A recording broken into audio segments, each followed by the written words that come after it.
Sena 2013 kelkom diversi sfidi marbutin mal-kapaċità. X'inhu mal-pjani għal-futur?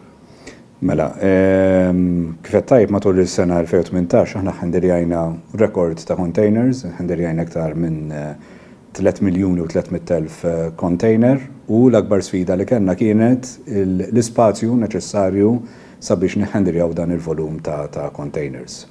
Ħadna diversi inizjattivi kemm f'dak li rigwarda investiment fl-infrastruttura, kif ukoll investiment f'equipment ġdid illi permettilna li matul is-sena żidna l-kapaċità tal-Freeport. L-investiment fl-infrastruttura kien jinkludi areas illi qabel kellhom kapaċità li jistekjaw 4 containers fuq xulxin u li bl-iżvilupp li għamilna issa jistgħu jistekjaw 6 containers fuq xulxin u għal daqstant minkejja li żammejna l-footprint, l-istess footprint tal-Freeport qed ikollna kapaċità li nistekjaw b'mod iktar vertikali il-containers li għaddu mill-Freeport.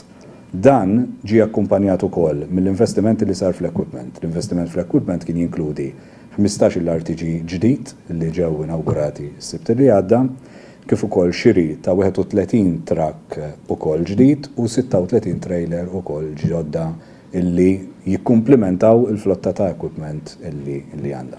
Ovvjament qed nagħmlu l-istudji neċessarji sabiex il-Freeport ikompli jkabbar il-kapaċità tiegħu sabiex inkomplu nattiraw iktar xogħol lejn pajjiżna.